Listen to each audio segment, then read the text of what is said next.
Hello dear students, welcome back in my channel. आप सब स्वस्थ होंगे, मुझे उम्मीद है अच्छे से होंगे आप। और पढ़ाई तो शानदार चल ही रही होगी आपकी। आपको रेगुलर क्लासेस मिल रहे हैं, आप कमेंट्स में मुझे बता रहे हैं। हाँ, थोड़ी सी प्रॉब्लम आ रही है मुझे, उस प्रॉब्लम को लेकर मैं भी बहुत परेशान हूँ। Network issue. एक्चुअली मैंने आपको टाइम दे रखा है एवरी डे 2:30 PM, लेकिन बहुत सारी कोशिश करने के बावजूद भी 2:30 PM पर हमारी क्लास अपलोड नहीं हो पाती है। आई डोंट नो कितना ज़्यादा प्रॉब्लम है इसका नेटवर्क का, लेकिन फिर भी हाँ, ये तय है कि आप मुझे रेगुलर कोऑपरेट कर रहे हैं। और आप भी ये सोच रखिएगा कि थोड़ा बहुत डिले तो हो सकती है, क्लास होगी रेगुलर, ये तय है। ठीक है, अपना सपोर्ट मुझे देते रहिए, क्लास को रेगुलर पढ़ते रहिए। बाकी ये थोड़ा जो है डिस्टरबेंस है टाइमिंग को लेकर, इसके लिए मैं कोशिश तो कर रहा हूँ कि जल्दी से जल्दी आपको प्रॉपर समय पर क्लास मिले। बट अगर थोड़ा डिले भी हो रहा है तब भी आप परेशान मत हो, आप बाद में भी वीडियो को देख सकते हैं। ठीक है, मैं पूरी कोशिश करता हूँ प्रॉपर टाइमिंग पर क्लास अपलोड करने की, लेकिन लाख कोशिश करने के बावजूद भी ऐसा संभव नहीं हो पा रहा पिछले खास तौर से 3-4 वीडियो में, तो इसलिए दिक्कत आ रही है। लेकिन ये बात आप अच्छे से मानकर चलिए कि क्लास आपको रेगुलर ही मिलेगी। ठीक है, चलिए आज एक और इंपॉर्टेंट टॉपिक आपके साथ डिस्कस करते हैं। मिडिवल एजुकेशन, मध्यकालीन शिक्षा। ये टॉपिक खास तौर से सुपर टेट के बच्चों के लिए, एमपी टेट के बच्चों के लिए और रीट के बच्चों के लिए बहुत महत्वपूर्ण है। ठीक है, तो स्टार्ट करते हैं आज का टॉपिक। आप दो टॉपिक इससे जुड़े हुए पढ़ चुके हैं। एक पहला आपने वैदिक शिक्षा पढ़ा हुआ था, दूसरा आपने बौद्ध शिक्षा पढ़ा था। आज तीसरा यहां हम डिस्कस करेंगे, पढ़ेंगे, समझेंगे मध्यकालीन शिक्षा। ठीक है, ये तीसरी शिक्षा प्रणाली है भारत की, जिसको मध्यकालीन शिक्षा के नाम से जाना जाता है। आइए समझते हैं। मध्यकालीन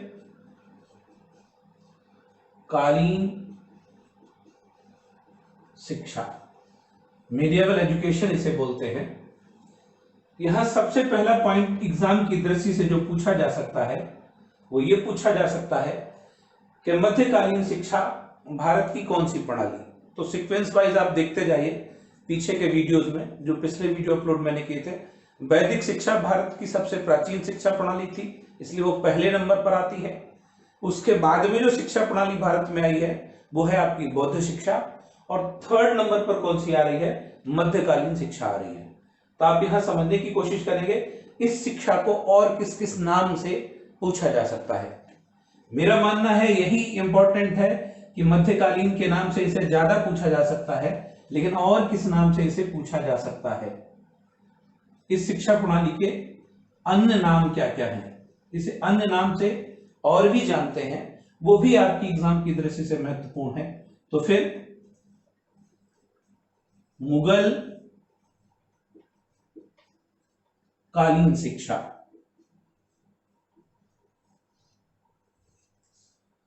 अथवा मुस्लिम शिक्षा, ये दो अन्य नाम भी हैं। तो आप समझ पा रहे होंगे कि मध्यकालीन शिक्षा को दो और नामों से भी जाना जाता है। एक तो मुगल कालीन शिक्षा के नाम से जाना जाता है, और दूसरा आपका मुस्लिम कालीन शिक्षा के नाम से भी जाना जाता है। ठीक है, ये पॉइंट क्लियर है। अब अगर और इस पर अगला पॉइंट डिस्कस करेंगे तो फिर नाम से आपको पता चल रहा होगा कि यह शिक्षा प्रणाली किसके द्वारा लाई गई, मुगलों के द्वारा लाई गई। ठीक है, मुगल कालीन होने के साथ साथ इसे मुस्लिम शिक्षा भी कहते हैं। भारत में ये भारत की एजुकेशन ना होकर बाहर की एजुकेशन है।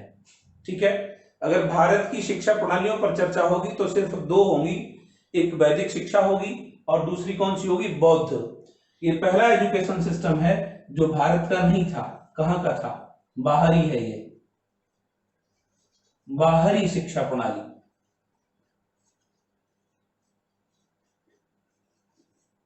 यूं कह सकते हो आप ये भारतीय शिक्षा प्रणाली नहीं है, इसे बाहरी शिक्षा प्रणाली के नाम से भी जाना जाता है। ठीक, अब अगर पूछा जाता है इस शिक्षा प्रणाली का काल, तो फिर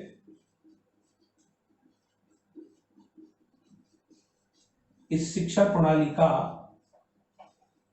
काल क्या था, समय क्या था, आखिर में कौन सी ड्यूरेशन है जिस ड्यूरेशन में मुगल सल्तनत या फिर मुगल कालीन शिक्षा के अंतर्गत उसे माना जाता है।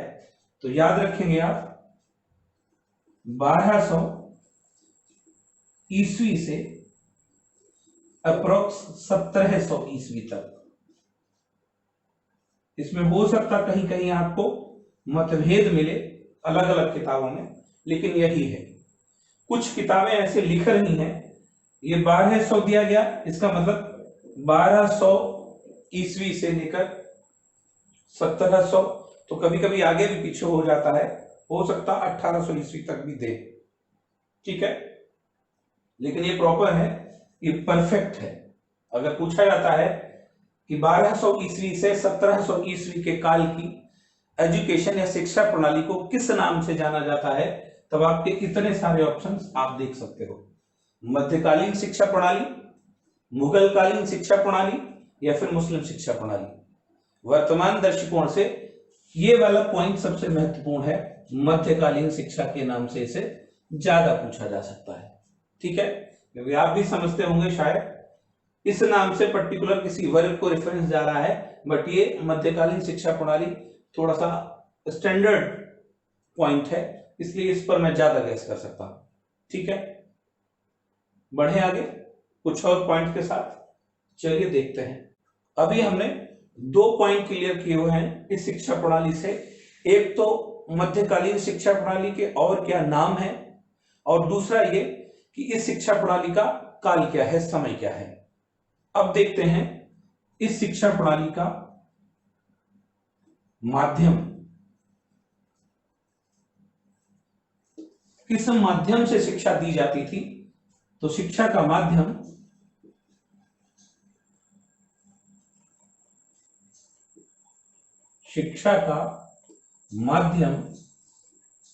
बेसिक 2 भाषाओं को माना जाता है। एक तो अरबी भाषा, और दूसरा क्या है,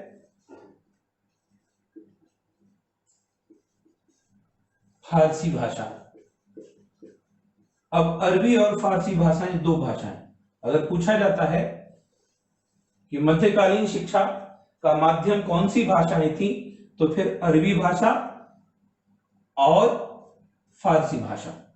ठीक है, तो यहां पर 2 भाषाएं आ जाएगी, अरबी तथा फारसी भाषाएं। ठीक है, थोड़ा सा डिटेल इसको समझने की कोशिश करते हैं कि जिस काल में, जिस टाइमिंग में अगर हम बात करें, तो फिर थोड़ा सा भी याद हो रहा होगा अगर आपको, तो 500 ईसा पूर्व से 1200 ईस्वी तक, ये कौन सा समय था आपका, बौद्ध शिक्षा का काल था।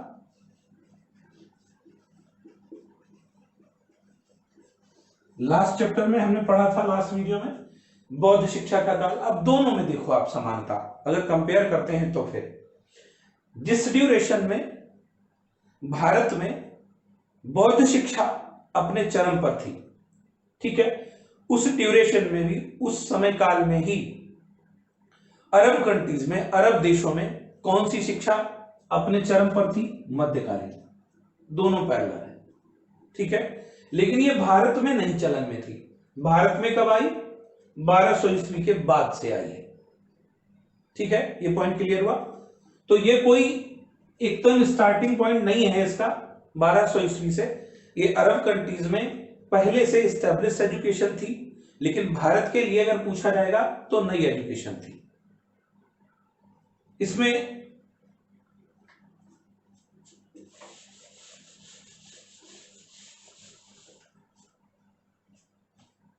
इस शिक्षा का श्रेय, अगर कहीं बात जाती है, इस शिक्षा का श्रेय किसे दिया जाता है, इस शिक्षा का श्रेय किसे दिया जाता है? तो फिर मोहम्मद पैगंबर साहब को प्रणेता माना जाता है मुस्लिम शिक्षा का। अगर पूछा जाए कि मुस्लिम शिक्षा का प्रणेता कौन है, तो फिर किसका नाम आएगा? मोहम्मद पैगंबर साहब का आएगा। अब अरब कंट्रीज में इनके बहुत सारे फॉलोअर्स थे, बहुत सारे समर्थक थे, अनुयायी थे। क्यों थे? क्योंकि मोहम्मद पैगंबर साहब ने 2 स्टेटमेंट दिए जो एजुकेशन के लिए बहुत मायने रखते हैं। पहला इनका स्टेटमेंट है, आप सुने, कि किसी को धन दान देने से बेहतर ज्ञान दान देना है। यानी ज्ञान दान कई लाख गुना अच्छा है किसी को धन दान देने से बेहतर। ठीक है, तो पहला तो ये था कि अगर दान दी जाए कोई चीज, तो दान के विषय में इनका कहना था कि दान धन का ना होकर किसका देना चाहिए? ज्ञान का। तो लोग ज्ञान दान देने लगे, ऐसे समझिए आप। ठीक है, तो पहला तो क्लू ये है। और दूसरा और इनका एक स्टेटमेंट है मोहम्मद पैगंबर साहब का, एग्जाम की दृष्टि से महत्वपूर्ण है, दोनों स्टेटमेंट पूछे जा सकते हैं, कि शहीद के खून से कई गुना बेहतर कलम की स्याही है। अब क्यों कहा इन्होंने?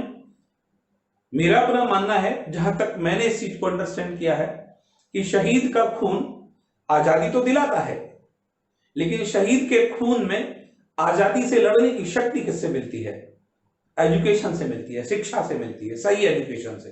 तो इसलिए कई गुना बेहतर एजुकेशन है, या फिर यूं कहिए कलम की स्याही है, जिससे भी एक क्रांति आती है।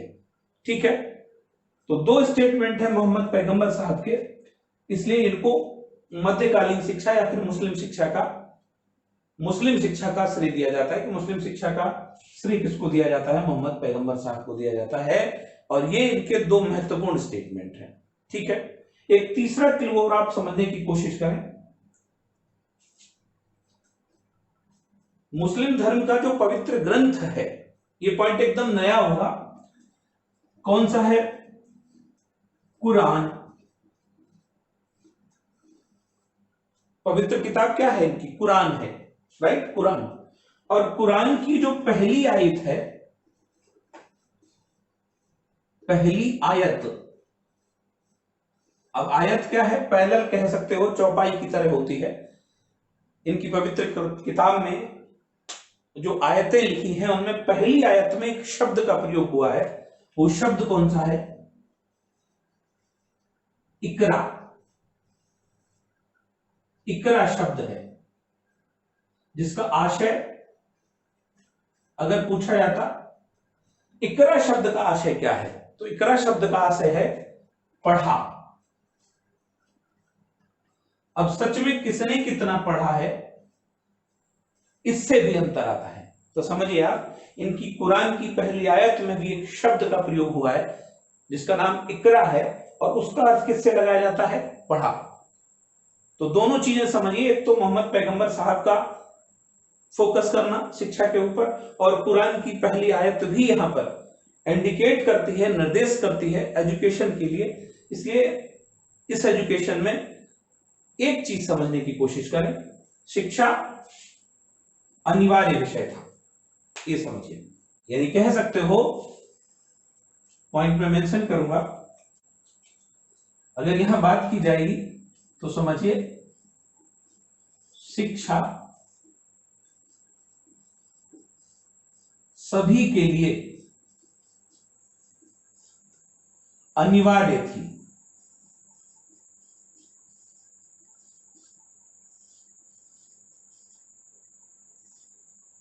ये समझिए। आज आप देखते हो गवर्नमेंट इस पर चर्चा कर रही है, अनिवार्य एजुकेशन, अनिवार्य, आपका आरटीई भी इसी पर कर रहा है, कंपलसरी एजुकेशन। यानी मध्यकालीन शिक्षा में या मुस्लिम कालीन शिक्षा में किस पर फोकस किया गया? सभी की शिक्षा के लिए कार्य किया गया, क्योंकि कुरान की पहली आयत में इकरा शब्द का प्रयोग हुआ है। ठीक है, यहां तक क्लियर है? चलिए बढ़ते हैं अगले पॉइंट पर, देखते हैं कुछ और पॉइंट मध्यकालीन शिक्षा से रिलेटेड। शिक्षा पर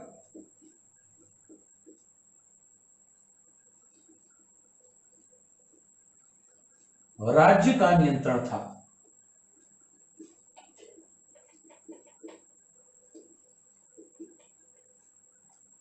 ये चीज समझिए। पूछा जाए मध्यकालीन शिक्षा में शिक्षा किसके नियंत्रण में थी, तब आप क्या चुनेंगे? राज्य के नियंत्रण में थी। पिछले 2 पॉइंट आप समझ पा रहे होंगे। वैदिक शिक्षा में शिक्षा किसके नियंत्रण में थी? ऋषि मुनियों, आचार्यों और ब्राह्मणों के नियंत्रण में थी। बौद्ध शिक्षा पर किसका नियंत्रण था? बौद्ध भिक्षुओं एवं बौद्ध संघों का था। लेकिन यहां किसके नियंत्रण में है?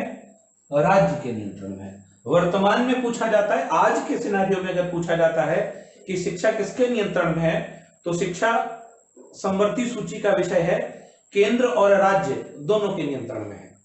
ठीक है, यहां देखेंगे राज्य के नियंत्रण में थी। ये पॉइंट क्लियर हुआ। चलिए बढ़ते हैं अगले पॉइंट पर।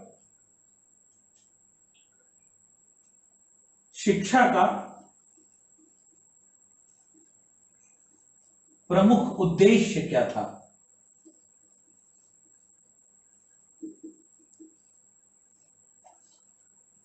वैसे तो बहुत सारे उद्देश्य थे, लेकिन 2 उद्देश्य जो महत्वपूर्ण है, जो पूछे जा सकते हैं।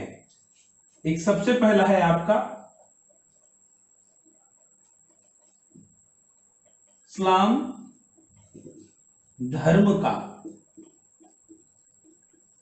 प्रचार एवं प्रसार।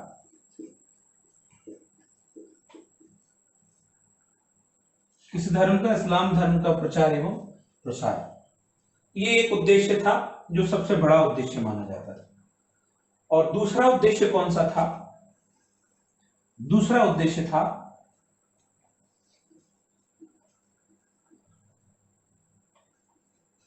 सांसारिक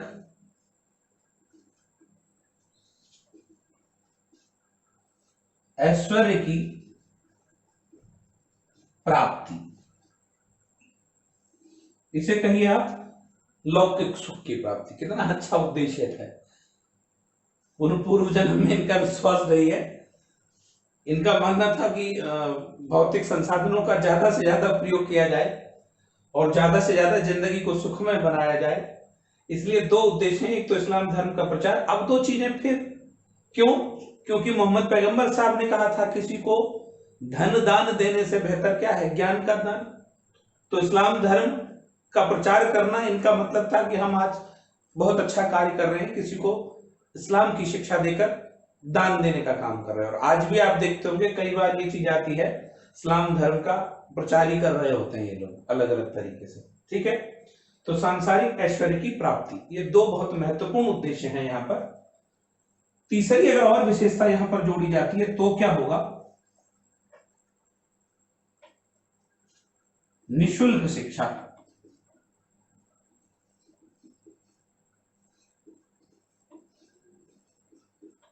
देखेंगे पैरेलल ये चीज आ रही है। वैदिक काल में भी शिक्षा निशुल्क थी, बौद्ध काल में निशुल्क और सशुल्क दोनों थी। बौद्ध का अगर आपको याद रहा होगा तो प्रारंभिक शिक्षा निशुल्क थी और उच्च शिक्षा कैसी थी? सशुल्क थी, शुल्क के साथ थी। तो यहां निशुल्क शिक्षा ये भी एक महत्वपूर्ण विशेषता थी। और चौथा पॉइंट अगर यहां पर पूछा जाता है तो क्या था? चौथे पॉइंट पर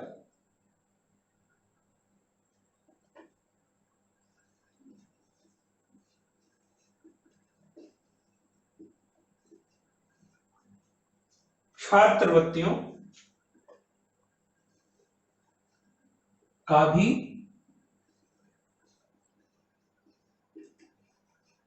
प्रबंध था। यहां शिक्षा के प्रमुख उद्देश्य की बात करेंगे तो ये तो 2 उद्देश्य हो गए और ये 2 विशेषताएं कह सकते हो आप। निशुल्क शिक्षा थी, छात्रवृत्तियों का भी प्रबंध किया गया था। क्यों किया गया था? क्योंकि ये एक विदेशी एजुकेशन सिस्टम था।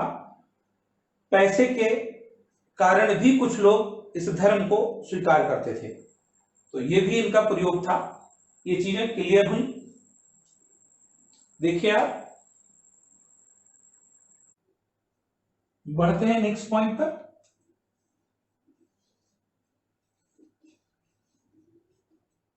शिक्षा के दो स्तर थे। ये चीज समझ पा रहे हो आप? शिक्षा दो स्तरों में बटी हुई थी। पहला कौन सा है आपका? प्रारंभिक शिक्षा। और दूसरा कौन सा है? दूसरा है आपका उच्च शिक्षा।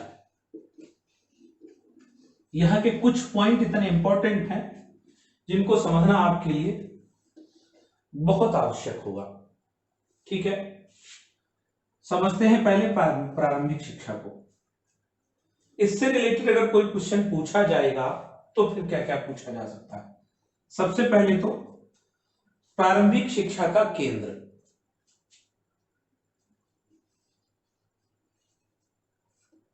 प्रारंभिक शिक्षा के केंद्र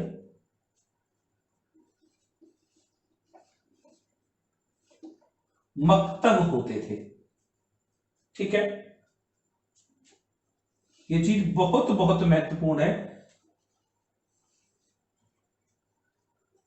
2017 सुपर टेट एग्जाम में ये सवाल डिट्टो था। प्रारंभिक शिक्षा के केंद्र, मकतब किस शिक्षा के केंद्र होते थे? प्रारंभिक शिक्षा के केंद्र होते थे। ठीक है, अगला पॉइंट यहां से, मकतब का अर्थ।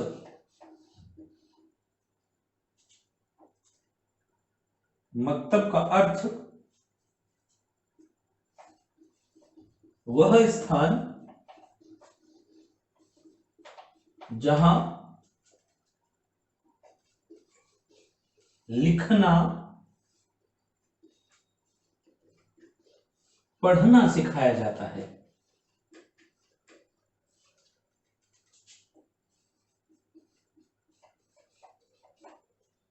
तो अगर पूछा जाता है मकतब पर्टिकुलर कौन सी जगह है, एक जगह है जिस जगह का काम किस लिए किया जाता था? अक्षर ज्ञान के लिए, लिखना और पढ़ना सिखाया जाता था। ठीक है, ये पॉइंट क्लियर हो रहा? अब अगर और कुछ पॉइंट बनेगा तो क्या बनेगा? मकतब अरबी भाषा का शब्द है। किस भाषा का? अरबी।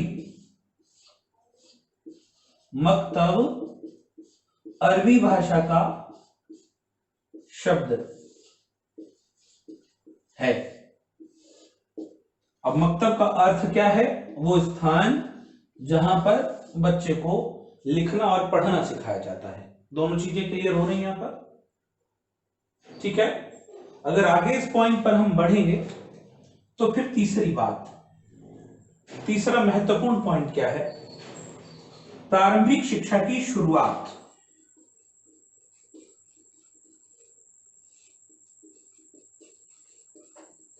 प्रारंभिक शिक्षा की शुरुआत बिस्मिल्लाह खानी रस्म से 4 वर्ष 4 माह एवं 4 दिन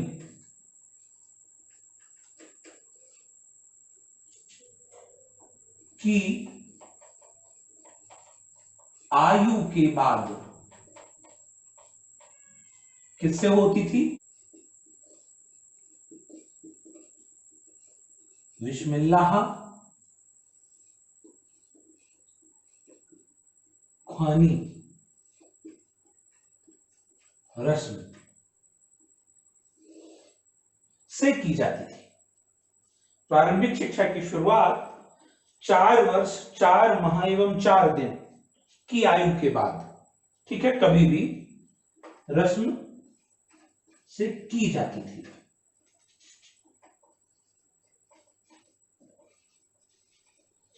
क्लियर हुआ ये पॉइंट? प्रारंभिक शिक्षा की शुरुआत 4 वर्ष 4 माह 4 दिन की आयु के बाद बिस्मिल्लाह खानी रस्म से की जाती थी। अब ये भी वैसे ही संस्कार था जैसे कि वैदिक एजुकेशन में विद्यारंभ होता था, बौद्ध शिक्षा में प्रवज्जा होता था, और मध्यकालीन शिक्षा में बिस्मिल्लाह खानी होता था। यहां पर उम्र आप देख सकते हो, जब बालक की आयु 4 वर्ष 4 माह 4 दिन हो जाती थी, उसके बाद किसी दिन मौलवी को घर पर बुलाया जाता था, बालक को साफ सुथरे कपड़े पहनाए जाते थे, बालक के सभी करीबी रिश्तेदार इकट्ठे होते थे घर में, और उससे कुरान की कुछ आयतें दोहरवाई जाती थी। अगर वो बच्चा कुरान की आयतें दोहराने में असमर्थ होता था तो केवल उससे इतना शब्द कहलवा दिया जाता था, बिस्मिल्लाह। ठीक है, अब बिस्मिल्लाह के विषय में अगर बात की जाएगी तो बिस्मिल्लाह का आशय क्या होता था। बिस्मिल्लाह अगर पूछा जाता है कि बिस्मिल्लाह किस लिए है, तो बिस्मिल्लाह का सीधा सा अर्थ है अल्लाह के नाम से। अब अल्लाह के नाम से हो क्या रहा था, शिक्षा की शुरुआत हो रही थी, तो अल्लाह के नाम से शुरुआत, ये चीज समझिए। अगर पूछ लिया जाए बिस्मिल्लाह का अर्थ क्या है, तो बिस्मिल्लाह का अर्थ है अल्लाह के नाम से शुरुआत, ईश्वर के नाम से शुरुआत। ठीक है, ये था आपका प्राइमरी एजुकेशन का स्टार्टिंग पॉइंट। ठीक है, अब होता क्या था कि जब बच्चे का बिस्मिल्लाह संस्कार हो जाता था, बिस्मिल्लाह खानी रस्म की अदायगी हो जाती थी, तब उसे 2 किताबें मोस्टली रटने के लिए दी जाती थी। बिस्मिल्लाह रस्म के बाद छात्र को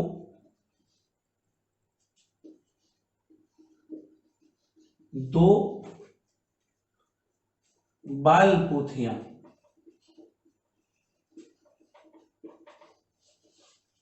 कौन कौन सी हैं, एक है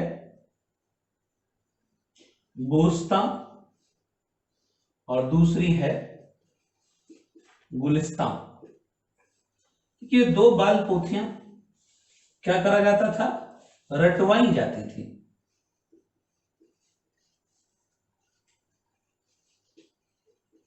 आपको याद होगा बौद्धकालीन शिक्षा में कौन सी किताब, कौन सी पोथी रटवाई जाती थी, सिद्धरस्तु। मध्यकालीन शिक्षा में बिस्मिल्लाह रस्म के बाद छात्र को 2 कहानियों की किताबें होती थी, एक तो गोस्तां होती थी, दूसरी गुलिस्तां होती थी। ये दोनों किताबें, दोनों पोथियां बच्चों को रटवाई जाती। तो हमारा पॉइंट क्लियर है, रटने पर बल दिया जाता था।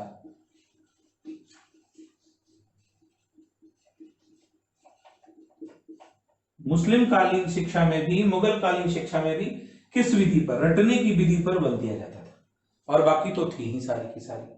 ठीक है, तो ये था आपका प्रारंभिक स्तर शिक्षा का, जहां से सवाल बन सकते थे। अब अगर बात करेंगे दूसरा कौन सा था आपका शिक्षा का उच्च स्तर।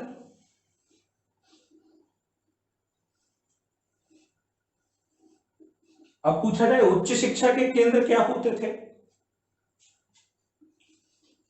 उच्च शिक्षा के केंद्र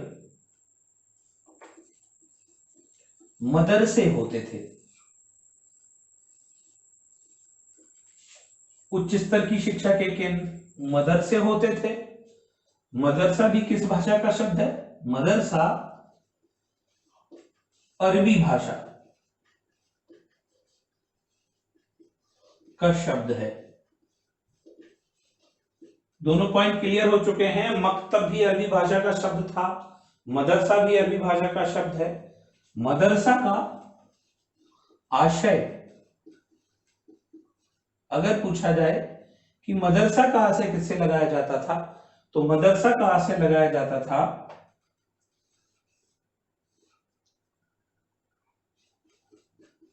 व्याख्यान अथवा भाषण देना।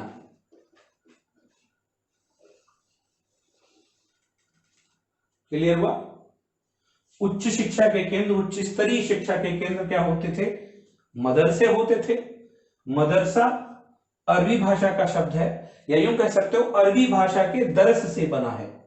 वहां 2 पॉइंट क्लियर होने थे, अगर आप याद रख सके तो देखें, अरबी भाषा के दरस शब्द से बना है। किससे बना है?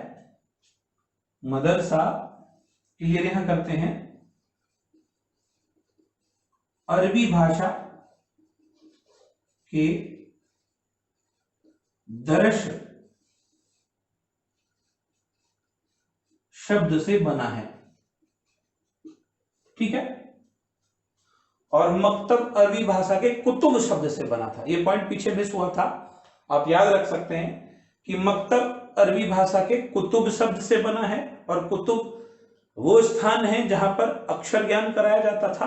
प्रायः मस्जिदों से संलग्न कमरे होते थे जिनमें बच्चों को अक्षर ज्ञान करवाया जाता था, और यहां पर मदरसा अरबी भाषा के दरस शब्द से बना है, जिसका आशय क्या होता था? व्याख्यान अथवा भाषण देना, ठीक है। शिक्षा की कुल अवधि अगर बात की जाती, कुल अवधि कहीं नहीं मेंशन है इस विषय में, लेकिन हाँ अप्रोक्स अगर बात की जाएगी तो 20 वर्षों तक चलती थी, ठीक है। 20 वर्षों तक अवधि थी, 20 वर्ष की अवधि कुल शिक्षा की थी, ये आप याद रखिए, ठीक है।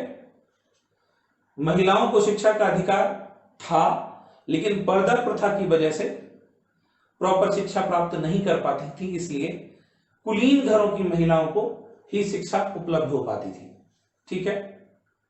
इतना क्लियर है? ठीक है, बढ़ते हैं नेक्स्ट पॉइंट्स पर। चलिए देखते हैं अगले पॉइंट को।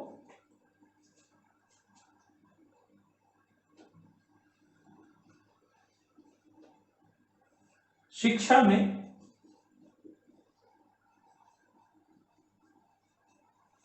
लौकिक विषय। अब लौकिक विषय की बात की जाए, पहले ही बोल चुके हैं, सांसारिक ऐश्वर्य की प्राप्ति। लौकिक विषय खास तौर से कलाओं की शिक्षा की अगर बात की जाएगी तो यहीं पर है लौकिक विषय सम्मिलित थे, ठीक है।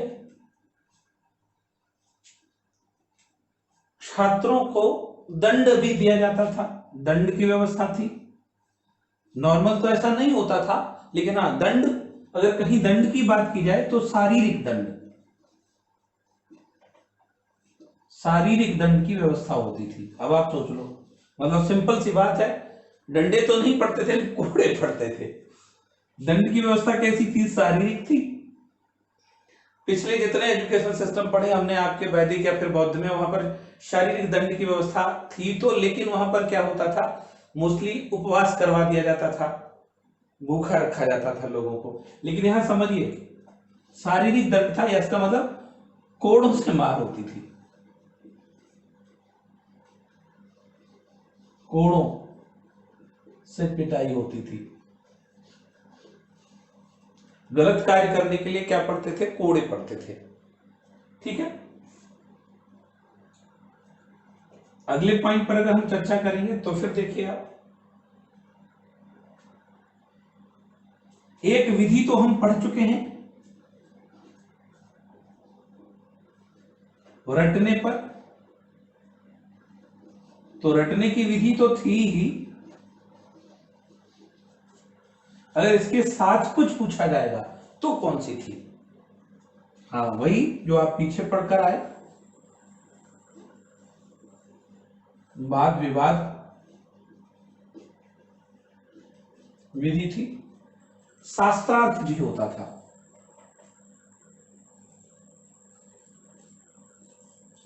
अब वाद विवाद तो वाद विवाद हुआ, 2 ग्रुप में डिस्कशन। आज आप देखते हैं पक्ष और विपक्ष में बोलने की बात, लेकिन यहां पर छात्रों के समक्ष कुछ विद्वान बुलाए जाते थे और उनसे उनका शास्त्रार्थ करवाया जाता था। प्राचीन इतिहास में कुछ शास्त्रार्थ के विषय में अगर चर्चा की जाएगी तो आप देखेंगे अष्टावक्र का शास्त्रार्थ। अष्टावक्र एक 8 जगहों से टेढ़े व्यक्ति थे जिनका शास्त्रार्थ हुआ था जनक के दरबार में, ठीक है। बहुत सारे वीडियोस पड़े हुए होंगे, आप देखेंगे अष्टावक्र के विषय में। शास्त्रार्थ में उन्होंने बड़े उच्च उच्च गुरु थे जो, उनको भी उन्होंने हराया था। आमने सामने प्रश्न होते थे, प्रश्न पूछा जाता था, सामने वाला उसका रिप्लाई करता था, सामने वाला प्रश्न पूछता था, दूसरा उसको रिप्लाई करता था, और ऐसे करके योग्यता तय की जाती थी। ठीक है, तो रटने की विधि प्रमुख थी, इसके बाद वाद विवाद होता था और शास्त्रार्थ आदि। ठीक है, ये विधियां थी। अगर पूछा जाता है कि शिक्षण की कौन कौन सी विधियां थी, तो रटने की विधि, वाद विवाद विधि और शास्त्रार्थ आदि प्रमुख थी। ठीक है, मध्यकालीन शिक्षा में उपाधियों की भी व्यवस्था थी। उपाधियां कौन कौन सी होती थी उनके विषय में समझते हैं। ठीक है, उपाधियों की चर्चा करते हैं। मध्यकालीन शिक्षा में उपाधियां कौन कौन सी होती थी। ठीक है, पहले तो आप समझिए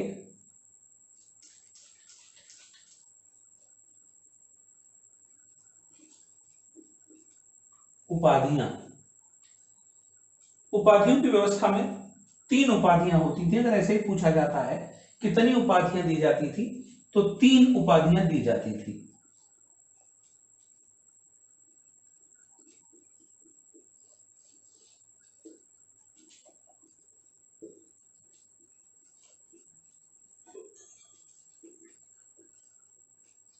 पहले तो ये कितनी उपाधियों की व्यवस्था थी शिक्षा में, तो 3 उपाधियां दी जाती थी। पहली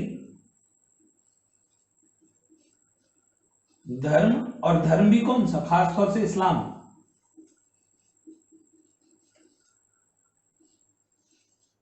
धर्म के क्षेत्र में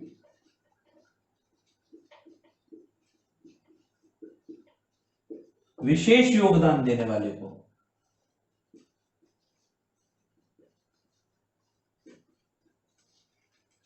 इस्लाम धर्म में विशेष योगदान देने वाले को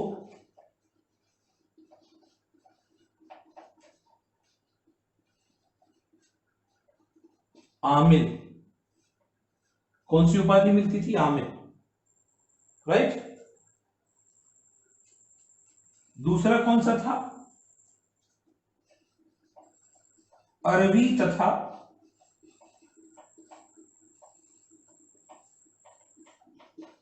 फारसी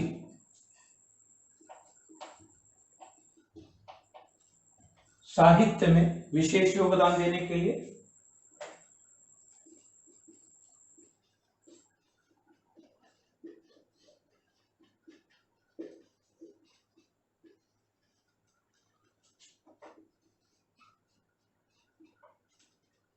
अरबी तथा फारसी साहित्य में विशेष योगदान के लिए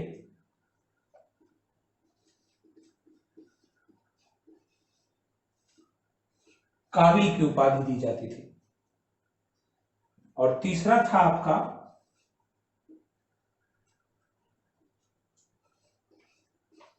तर्कशास्त्र एवं दर्शन में विशेष योगदान के लिए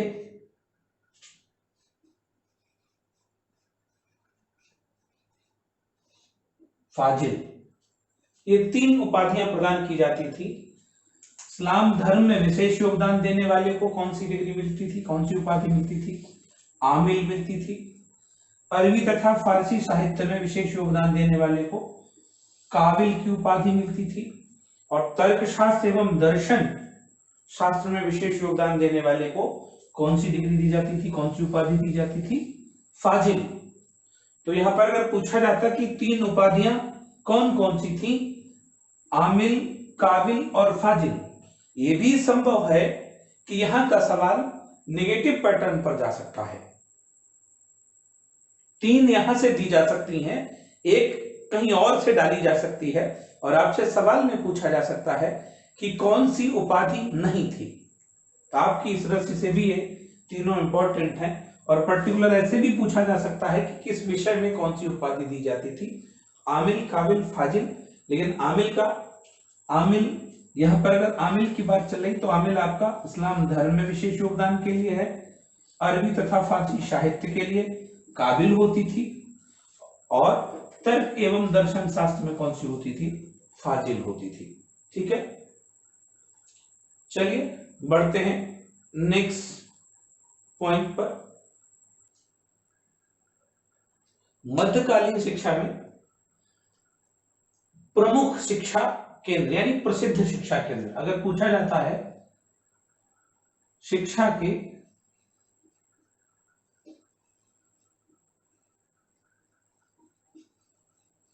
प्रसिद्ध केंद्र कौन कौन से थे, ठीक है, नंबर 1 पर है आपका दिल्ली। सबसे प्रमुख और सबसे प्रसिद्ध केंद्र कौन सा था मध्यकालीन शिक्षा का, दिल्ली था। अब दिल्ली में भी अगर कहीं पूछा जाता तो फिर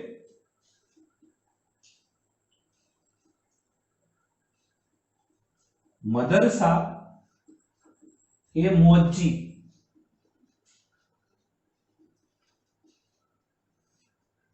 ये सबसे प्रमुख था मदरसा, जिसकी स्थापना कुतुबुद्दीन ऐबक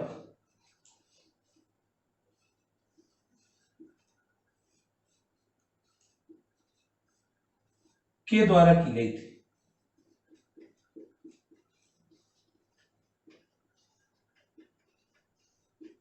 याद रहेगा, सबसे बड़ा और सबसे प्रसिद्ध केंद्र कौन था मध्यकालीन शिक्षा का, दिल्ली था, और दिल्ली का एक मदरसा था मदरसा-ए-मुअज्जी, जिसकी स्थापना किसने की थी, कुतुबुद्दीन ऐबक ने की थी। ठीक है, अगर और किसी केंद्र पर चर्चा की जाएगी तो फिर प्रसिद्ध केंद्र में कौन कौन सा है, फिरोजाबाद ये दूसरे नंबर पर सबसे प्रसिद्ध केंद्र था, फिरोज शाह तुगलक के द्वारा बसाया गया शहर। अगर और कहीं बात की जाएगी तीसरे नंबर पर कौन सा था, बदायूं। चौथे नंबर पर अगर कहीं बात की जाती है आपकी तो फिर फतेहपुर सीकरी और आगरा, और पांचवें नंबर पर अगर बात करी जाएगी तो फिर आपका जौनपुर। जौनपुर से जुड़ा हुआ बहुत ही महत्वपूर्ण सवाल कि जौनपुर को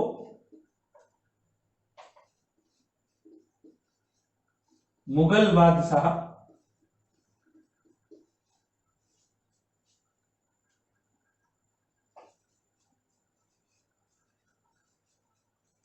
शाहजहां ने सिराज-ए-हिंद की उपाधि दी थी। पूछा जा चुका है ये सवाल सुपर टेट में, सिराज-ए-हिंद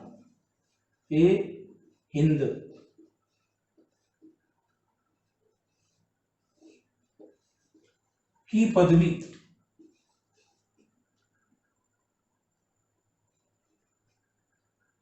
सिराज-ए-हिंद की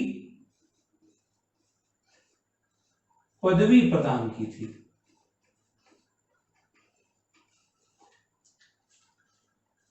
तो यहां से दो प्रकार के क्वेश्चन बन सकते हैं, सिराज-ए-हिंद किसे कहा जाता है, जौनपुर को, और जौनपुर को सिराज-ए-हिंद किसने कहकर संबोधित किया था, मुगल बादशाह शाहजहां ने। शिक्षा के क्षेत्र में जौनपुर का भी नाम विशेष उल्लेखनीय है, इसलिए मुगल बादशाह शाहजहां ने इसको सिराज-ए-हिंद, सिराज माने मोर है, मुकुट है, हिंद माने हिंदुस्तान, हिंदुस्तान का सिरमौर कहकर संबोधित किया था। तो ये था आज का लेक्चर। आइए अब डिस्कस करते हैं मध्यकालीन शिक्षा से संबंधित महत्वपूर्ण प्रश्नों का। ठीक है, आप लोग प्रश्न मेरे साथ सॉल्व करेंगे, यानी मेरे बाद नहीं। मैं देख रहा हूं पिछला कि जब मैं आंसर कर देता हूं उसके बाद बहुत सारे बच्चे रिप्लाई करते हैं, तो आप पहले मुझसे पहले रिप्लाई करने की कोशिश करिए, मैं देखूंगा कि आपने कितना लेक्चर समझा है, ठीक है, वो आपके लिए ही बेनिफिशियल होगा। और अगर कोई गलत भी होता है तो भी परेशान होने की जरूरत नहीं है, आप सीख जाएंगे ये तय है, लेकिन पहले कोशिश करिए स्वयं। अभी हम लोगों ने जो चैप्टर पढ़ा है इस सेशन में, उससे जुड़े हुए कुछ महत्वपूर्ण प्रश्न डिस्कस करते हैं, ठीक है। मध्यकालीन शिक्षा,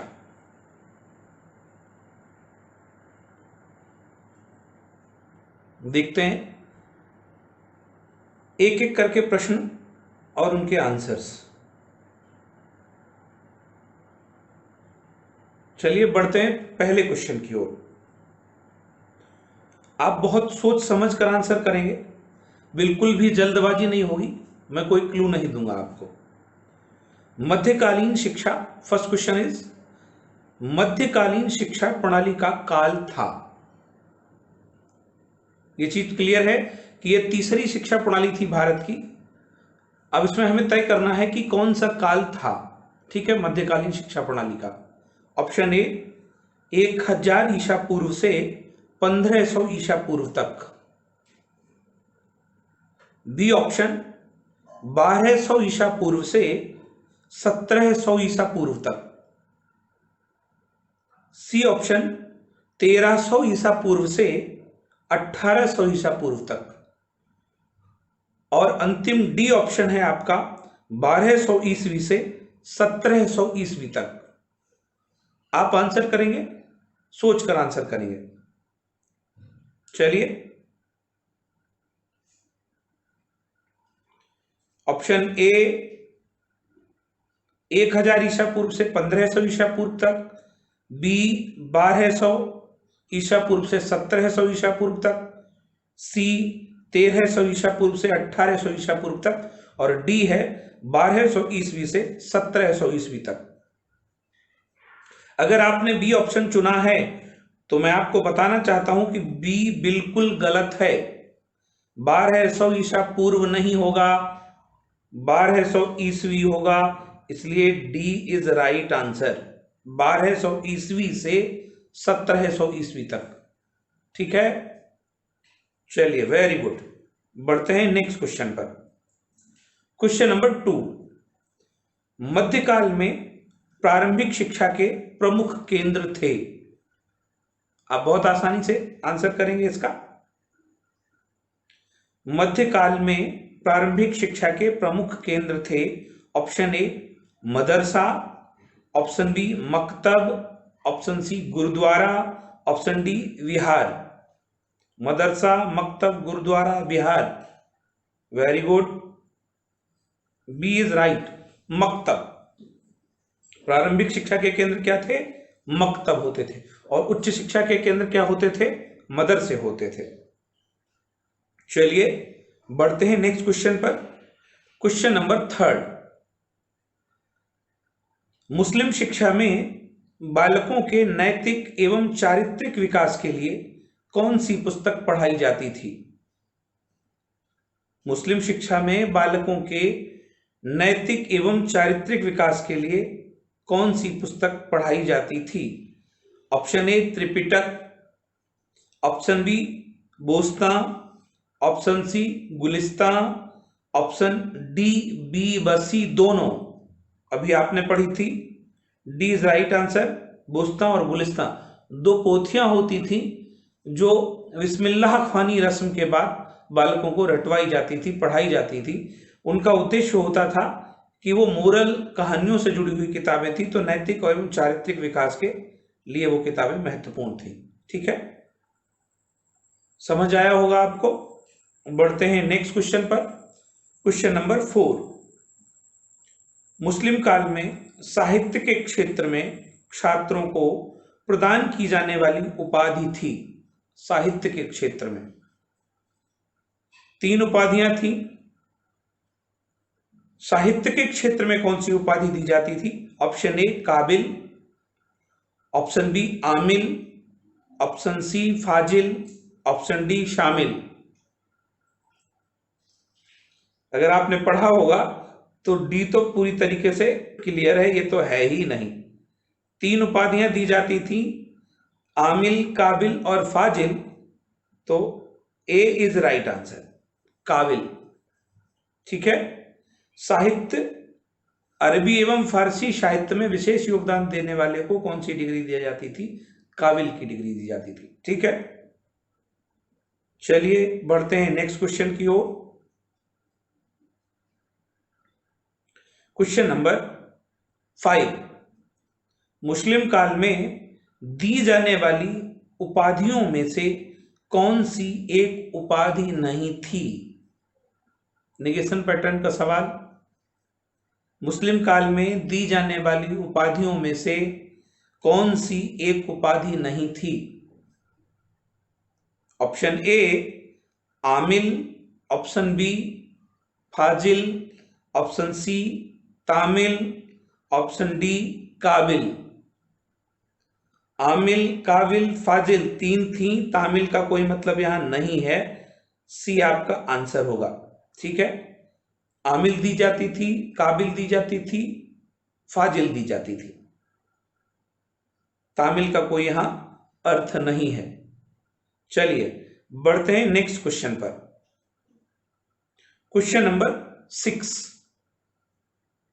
मकतब में शिक्षकों की संख्या होती थी, जो मौलवी पढ़ाते थे उनकी संख्या कितनी होती थी मकतब में? ऑप्शन ए 2 शिक्षक होते थे, ऑप्शन बी 1 शिक्षक होता था, ऑप्शन सी 5 शिक्षक होते थे, ऑप्शन डी 3 शिक्षक होते थे।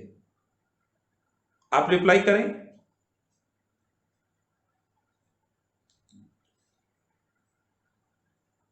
गलती कर रहे हैं आप। मकतब में शिक्षकों की संख्या 1 होती थी, बी इज राइट आंसर। अब 2 पॉइंट यहां समझिए। मकतब मस्जिदों से संलग्न कमरे होते थे जिनमें मौलवी बच्चों को अक्षर ज्ञान करवाते थे, और एक ही मौलवी होता था जो बालक को सिखाने की कोशिश करता था। ठीक है, तो बी इज राइट आंसर, 1 शिक्षक होता था। मदरसों में 1 से अधिक शिक्षक होते थे। बढ़ते हैं अगले क्वेश्चन की ओर। क्वेश्चन नंबर 7, निम्न में से डैश के अतिरिक्त मुगल काल में प्राथमिक शिक्षा के केंद्र थे? ऑप्शन ए खानकाहें, ऑप्शन बी मदरसा, ऑप्शन सी दरगाहें, ऑप्शन डी मकतब। फिर से क्वेश्चन देखिए आप। निम्न में से डैश के अतिरिक्त मुगल काल में प्राथमिक शिक्षा के केंद्र थे? ऑप्शन ए खानकाहें, ऑप्शन बी मदरसा, ऑप्शन सी दरगाहें, ऑप्शन डी मकतब। चलिए वेरी गुड, मदरसा, बी इज राइट आंसर। मदरसा उच्च शिक्षा का केंद्र होता था। यहां प्राथमिक शिक्षा के केंद्र पूछे गए हैं, तो फिर प्राथमिक शिक्षा की व्यवस्था खानकाहों में भी होती थी, दरगाहों में भी होती थी, और मकतब भी होते थे। प्रमुख रूप से कौन से होते थे? मकतब होते थे। ठीक है, आई होप क्लियर हुआ होगा। चलिए बढ़ते हैं नेक्स्ट क्वेश्चन पर। क्वेश्चन नंबर 8, मुगल कालीन शिक्षा को किसका संरक्षण प्राप्त था? ऑप्शन ए समाज का, ऑप्शन बी मौलवियों का, ऑप्शन सी राज्य का, ऑप्शन डी सभी का। मैं ये पॉइंट क्लियर कर चुका हूं लेक्चर में। समाज का, मौलवियों का, राज्य का, या फिर सभी का? सी इज राइट आंसर। मुगल काल में शिक्षा को राज्य के नियंत्रण में रखा जाता था, ठीक है, या फिर शिक्षा पर राज्यों का नियंत्रण होता था। Clear, very good. बढ़ते हैं नेक्स्ट क्वेश्चन पर। क्वेश्चन नंबर 9, मुगल कालीन शिक्षा का माध्यम था? ऑप्शन ए उर्दू भाषा, ऑप्शन बी अरबी भाषा, ऑप्शन सी फारसी भाषा, ऑप्शन डी अरबी तथा फारसी भाषाएं। Very good, D is right answer. अरबी तथा फारसी भाषाएं, मुगलकालीन शिक्षा का माध्यम अरबी तथा फारसी भाषाएं थी। बढ़ते हैं नेक्स्ट क्वेश्चन की ओर। क्वेश्चन नंबर 10, दान में धन देने की अपेक्षा अपने बच्चों को शिक्षा देना कहीं अधिक अच्छा है। छात्रों के कलम की स्याही शहीदों के खून से भी अधिक पवित्र है। यह कथन है ऑप्शन ए जाफर साहब का, ऑप्शन बी मजूमदार का, ऑप्शन सी मोहम्मद साहब का, ऑप्शन डी यूसुफ हुसैन का। स्टार्टिंग में भी मैंने पहले बताया था आपको, ये स्टेटमेंट मोहम्मद साहब का है। सी इज राइट आंसर। क्लियर? तो ये थे आपके 10 महत्वपूर्ण क्वेश्चन जो एग्जाम के लिए इंपॉर्टेंट हैं। कैसा लगा आपको ये आज का लेक्चर? कमेंट बॉक्स में अवश्य बताइएगा। आप लोगों का सपोर्ट बहुत अच्छा है, सराहनीय है। आप सबको बहुत बहुत धन्यवाद। बस इतनी बात और कहना चाहूंगा कि आप एक बार अपने दोस्तों को, अपने फ्रेंड्स को, अपने मित्रों को चैनल के बारे में जरूर बताइए, क्योंकि बहुत सारे बच्चे 1 बाय 1 मेरे लिंक को पूछ रहे हैं। तो आप अगर सब लोग मिलकर एक बार इसे शेयर कर देंगे तो आपके सारे दोस्तों को बात पता चल जाएगी कि हाँ SP Singh now on YouTube. ठीक है, क्लासेस डेली हो रही हैं, ये बात बताने की कोई जरूरत नहीं है। अपना ख्याल रखिए, स्वस्थ रहिए, घर पर रहिए। ठीक है, और इन दिनों में जो लॉकडाउन है, इन दिनों में जिन जिन लोगों ने आपकी मदद की है उन सबका सम्मान करिए, अपना ख्याल रखिए। है मिलते हैं नेक्स्ट लेक्चर में, तब तक के लिए आप सबको धन्यवाद। Bye bye, take care.